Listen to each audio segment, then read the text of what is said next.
ಎಲ್ರಿಗೂ ನಮಸ್ಕಾರ. Welcome back to my channel. ನಾನು ರಮ್ಯಾ. ಇವತ್ತಿನ ವಿಡಿಯೋದಲ್ಲಿ ನಮ್ಮ ಈವ್ನಿಂಗ್ ರೊಟೀನ್ ಹೆಂಗಿರುತ್ತೆ ಅಂತ ಈ ವಿಡಿಯೋದಲ್ಲಿ ಶೇರ್ ಮಾಡ್ತಿದ್ದೀನಿ.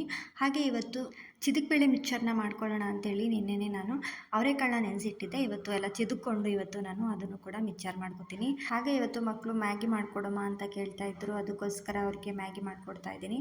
ಜಾಸ್ತಿ ಮ್ಯಾಗಿ ಎಲ್ಲ ಕೊಡಬಾರ್ದು ಮಕ್ಕಳಿಗೆ, ಬಟ್ ಅವ್ರು ತುಂಬಾ ಹಠ ಮಾಡ್ತಾರೆ ಅಂತೇಳಿ ಇವತ್ತು ಮಾತ್ರ ಮಾಡ್ಕೊಡ್ತಾ ಇದ್ದೀನಿ ಅಷ್ಟೇ. ಜಾಸ್ತಿ ಏನು ಕೊಡೋದಕ್ಕೆ ಹೋಗಲ್ಲ, ಯಾವಾಗಾದರೂ ಅಪರೂಪಕ್ಕೆ ಮಾತ್ರ ಮಾಡಿಕೊಡ್ತೀವಿ. ಮಕ್ಕಳಿಗೆ ಮ್ಯಾಗಿ ಅಂದರೆ ತುಂಬ ಇಷ್ಟ, ಬೇಡ ಅಂದರೂ ಕೇಳೋದಿಲ್ಲ, ಮಾಡಿಕೊಡಿ ಅಂತ ಹೇಳ್ತಾನೆ ಇರ್ತಾರೆ. ಅಪರೂಪಕ್ಕೆ ಮಾತ್ರ ಮಾಡಿಕೊಡ್ತೀವಿ ಅಷ್ಟೇ. ಇನ್ನು ಸ್ಕೂಲಿಂದ ಬಂದ ತಕ್ಷಣ ಏನಾದರೂ ಸ್ನ್ಯಾಕ್ಸ್ ತಿನ್ನಬೇಕು ಅಂತ ಅನ್ನಿಸ್ತಾ ಇರುತ್ತೆ ಅವ್ರಿಗೂ. ಮ್ಯಾಗಿ ಅಂದರೆ ಮಾತ್ರ ಸಿಕ್ಕಾಬಿಟ್ಟೆ ಇಷ್ಟಪಟ್ಕೊಂಡು ತಿಂತಾರೆ. ಈಗ ಯಾವುದು ಆರೋಗ್ಯಕ್ಕೆ ಹಾನಿಕರ ಅದನ್ನೇ ಜಾಸ್ತಿ ಇಷ್ಟಪಡೋದು ನಾವೆಲ್ಲ ಅಲ್ವಾ. ಬೇಡ ಅಂದರೂ ಅದನ್ನೇ ತಿಂತೀವಿ. ಹೊರಗಡೆ ಫುಡ್ಗಳು ತಿನ್ನೋದು, ಈ ರೀತಿಯಾಗಿ ಮ್ಯಾಗಿ ಆಗಿರ್ಬೋದು, ಗೋಬಿ, ಪಾನಿಪುರಿ ಈ ಥರ ಎಲ್ಲ ತುಂಬ ಇಷ್ಟಪಟ್ಟು ತಿಂತಾಯಿರ್ತೀವಿ. ಬಟ್ ಅದು ತುಂಬ ಆರೋಗ್ಯಕ್ಕೆ ಹಾನಿಕರ ಅಂತ ಯಾರಿಗೂ ಗೊತ್ತಿಲ್ಲ. ನೆಕ್ಸ್ಟು ಹಾಲು ಇಟ್ಕೊಂಡಿದ್ದೆ ಟೀಗೆ. ಸೊ ಇವತ್ತು ಟೀ ಮಾಡಿಕೊಂಡು ಇವತ್ತು ಮಕ್ಕಳಿಗೆ ಮ್ಯಾಗಿನ ಮಾಡಿ ಕೊಡ್ತಾಯಿದ್ದೀನಿ. ನಮ್ಮ ಈವ್ನಿಂಗ್ ರೊಟೀನೇ ಬೇರೆ ಥರ ಇರುತ್ತೆ. ಹೋಟೆಲ್ ಇಟ್ಟಿರೋದ್ರಿಂದ ಹೋಟೆಲ್ ಕೆಲಸಗಳಿರುತ್ತೆ. ಸೊ ಅದನ್ನೆಲ್ಲ ನಾನು ಕ್ಯಾಪ್ಚರ್ ಮಾಡೋದಕ್ಕಾಗಲ್ಲ, ಯಾಕೆಂದರೆ ಅದು ಕೆಲಸ ಮಾಡಬೇಕಾದ್ರೆ ವೀಡಿಯೋ ಮಾಡಿಕೊಂಡು ಮಾಡೋಷ್ಟರಲ್ಲಿ ತುಂಬ ಟೈಮ್ ಆಗುತ್ತೆ. ಹಾಗಾಗಿ ನಾನು ಅದೆಲ್ಲ ಯಾವುದೂ ವೀಡಿಯೋ ಮಾಡ್ಕೊಳ್ಳೋದಕ್ಕೆ ಹೋಗಲ್ಲ. ಬಟ್ ಸಿಂಪಲ್ಲಾಗಿ ಸ್ವಲ್ಪ ಮಾತ್ರ ಮಾಡ್ಕೊಂಡಿದ್ದೀನಿ ಅಷ್ಟೇ. ನೆಕ್ಸ್ಟ್ ಹಾಲನ್ನ ಕಾಯಿಸ್ಕೊಂಡು ನಮ್ಮ ಮನೇಲಿ ಜಾಸ್ತಿ ಯಾರೂ ಟೀ ಕುಡಿಯೋದಿಲ್ಲ. ಅಮ್ಮ ಮಾತ್ರ, ನವೀನ್ ಮಾತ್ರ ಕುಡಿಯೋದು. ಅವ್ರಿಗೆ ಮಾತ್ರ ಟೀ ಮಾಡ್ಕೊಡ್ತೀನಿ, ಇನ್ನು ಮಿಕ್ಕಿದವ್ರಿಗೆಲ್ಲ ಹಾಲೇ. ನಿನ್ನೆ ನಾನೊಂದು ವೀಡಿಯೋ ಹಾಕಿದ್ದೆ, ಅಮ್ಮನ ಬಗ್ಗೆ ಮಾತಾಡಿದ್ದೆ.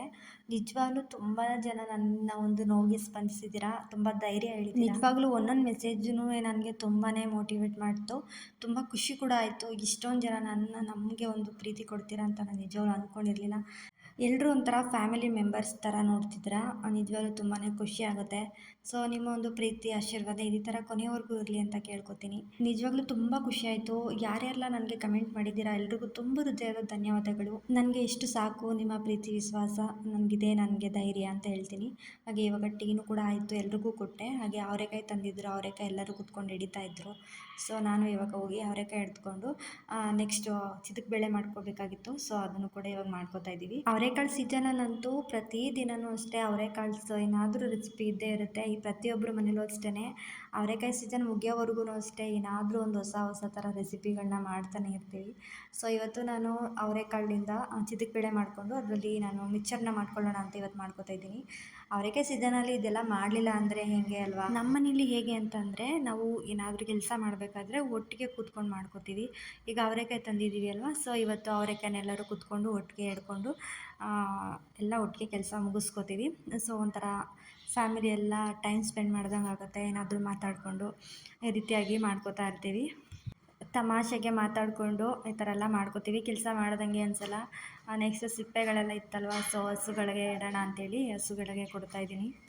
ಹಸು ಕರುಗಳಿಗಂತೂ ಅವರೆಕಾಯಿ ಸಿಪ್ಪೆ ಅಂದರೆ ಹಬ್ಬದ ಊಟ ಥರ. ಅದಕ್ಕೆ ತುಂಬ ಇಷ್ಟಪಟ್ಕೊಂಡು ತಿನ್ನುತ್ತೆ. ಏನಾದರೂ ನಾವು ಹೊರಗಡೆ ಏನಾದರೂ ಅವರೆಕಾಯಿನ ಎಳಿತಾ ಇದ್ದರೆ ಅದು ಬಂದು ಗೇಟ್ ಹತ್ರ ನಿಂತ್ಕೊಂಡಿರುತ್ತೆ. ಅದ್ರ ಸ್ಮೆಲ್ಗೆ ಅದು ಬಂದುಬಿಟ್ಟಿರುತ್ತೆ, ಅಷ್ಟೊಂದು ಇಷ್ಟ ಅದಕ್ಕೆ. ಸೊ ಅದಕ್ಕೋಸ್ಕರ ಹಸುಗಳಿಗೆ ಇಟ್ಟೆ. ಅದು ಸ್ವಲ್ಪ ಪಾತ್ರೆ ಚಿಕ್ಕದು, ಅದಕ್ಕೆ ತಿನ್ನೋಕ್ಕಾಗ್ತಾ ಇರಲಿಲ್ಲ ಅಂಥೇಳಿ ಒಂದು ಚೀಲನ ಹಾಸ್ಬಿಟ್ಟು ಅದಕ್ಕೆ ಹಾಕಿದ್ದೆ. ಆವಾಗ ಚೆನ್ನಾಗಿ ತಿಂತಾಯಿತ್ತು. ತಿಂತಾ ಇರೋದು ನೋಡಿದ್ರೆ ಖುಷಿ ಆಗ್ತಾಯಿತ್ತು. ನೆಕ್ಸ್ಟ್ ಇವಾಗ ಚಿದಕ್ಬೇಳೆ ಮಿಕ್ಚರ್ ಮಾಡ್ಕೊಳ್ಳೋಣ ಅಂತೇಳಿ ಇವಾಗ ಒಂದು ಬಟ್ಟೆಗೆ ಇದನ್ನು ಸ್ವಲ್ಪ ಈ ಥರ ಒಣಗಾಕ್ತಾಯಿದ್ದೀನಿ. ಸ್ವಲ್ಪ ಅದು ತೇವಾಂಶ ಎಲ್ಲ ಎಳ್ಕೋಬೇಕು.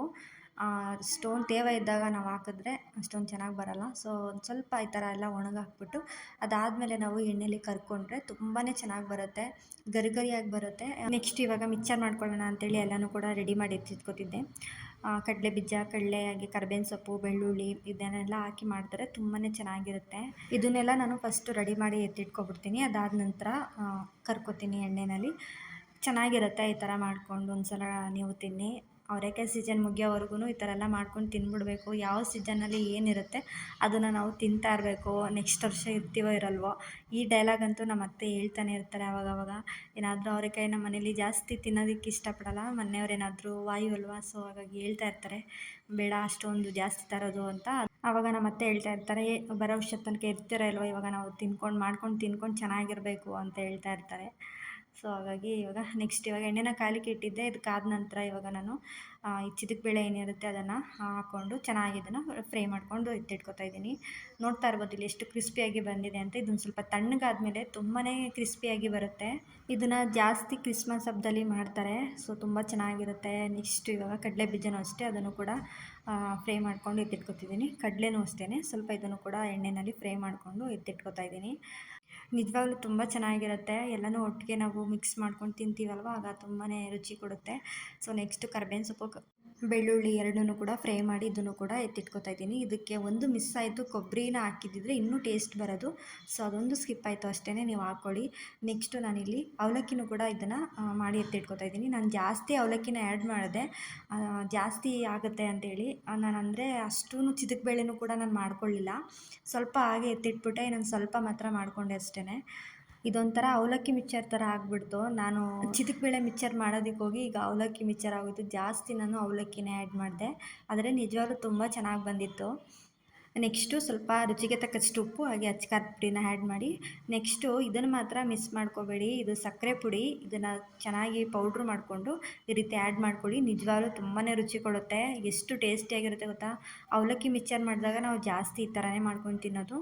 ಬಟ್ ಇವತ್ತು ನಾನು ಚಿದಕ್ ಬೇಳೆ ಮಿಕ್ಚರ್ ಮಾಡೋದಕ್ಕೆ ಹೋಗಿ ಅವಲಕ್ಕಿ ಮಿಕ್ಚರ್ ಮಾಡ್ಕೊಬಿಟ್ಟಿದ್ದೀನಿ. ನಿಜವಾಗ್ಲೂ ತುಂಬ ಚೆನ್ನಾಗಿ ಬಂದಿತ್ತು. ಇದಕ್ಕೆ ಕೊಬ್ಬರಿನ ಸಣ್ಣ ಸಣ್ಣದಾಗಿ ಪೀಸಾಗಿ ಕಟ್ ಮಾಡಿ ಇದಕ್ಕೆ ಆ್ಯಡ್ ಮಾಡಿದ್ರೆ ಇನ್ನೂ ಟೇಸ್ಟಿಯಾಗಿರುತ್ತೆ, ತುಂಬಾ ಚೆನ್ನಾಗಿರುತ್ತೆ. ಹಾಗೆ ಇವತ್ತು ನೈಟು ಡಿನ್ನರ್ಗೆ ಅಂತೇಳಿ ಇವತ್ತು ಚಿಕನ್ ಬಿರಿಯಾನಿ ಮಾಡ್ಕೊತಾ ಇದ್ದೀವಿ, ಅವರೆಕಾಯಿನ ಹಾಕಿ. ನೆಕ್ಸ್ಟು ಇದೊಂದು ಲಿವರ್ ಗೊಜ್ಜು ಮಾಡ್ತಾಯಿದ್ದೀನಿ. ಇದನ್ನು ಯಾವ ರೀತಿ ಮಾಡೋದು ಅಂದರೆ, ಒಂದು ಕಡೆಗೆ ಎಣ್ಣೆನ ಹಾಕ್ಕೊಂಡು ಬೆಳ್ಳುಳ್ಳಿ ಹಾಗೆ ಒಣಗಿದ ಮೆಣಸಿನ್ಕಾಯಿನ ಸೇರಿಸ್ಕೊಂಡು ಚೆನ್ನಾಗಿ ಫ್ರೈ ಮಾಡ್ಕೋಬೇಕು. ಈರುಳ್ಳಿನ ಹಾಕ್ಕೊಂಡು ಇದನ್ನು ಕೂಡ ಚೆನ್ನಾಗಿ ಒಂದು ಗೋಲ್ಡನ್ ಬ್ರೌನ್ ಬರೋ ತನಕ ಚೆನ್ನಾಗಿ ಫ್ರೈ ಮಾಡಿಕೊಂಡು, ಅದಾದ ನಂತರ ಸ್ವಲ್ಪ ಸಣ್ಣದಾಗಿ ಕಟ್ ಮಾಡ್ಕೊಂಡಿರುವಂತಹ ಟೊಮೊಟೊಯನ್ನು ಸೇರಿಸ್ಕೊಂಡು ಇದು ಸ್ವಲ್ಪ ಮೆತ್ತಗೆ ಬೇಯುವಷ್ಟು ಬೇಯಿಸ್ಕೊಂಡು ಮಾಡ್ಕೊಳ್ಳೋದಷ್ಟೇ. ತುಂಬ ಸಿಂಪಲಾಗಿ ಮಾಡ್ಕೋಬೋದು, ತುಂಬ ಟೇಸ್ಟಿಯಾಗಿರುತ್ತೆ. ಹಾಗೆ ಸ್ವಲ್ಪ ಇದು ಮನೆ ಖಾರದ ಪುಡಿನ ಹಾಕೋತಾ ಇದ್ದೀನಿ, ಹಾಗೆ ಅಚ್ಕಾರದ ಪುಡಿ ಸ್ವಲ್ಪ ಹಾಕೋತಾ ಇದ್ದೀನಿ. ನಿಜವಾಗ್ಲೂ ತುಂಬಾ ಟೇಸ್ಟಿಯಾಗಿರುತ್ತೆ, ಒಂದ್ಸಲ ಟ್ರೈ ಮಾಡಿ.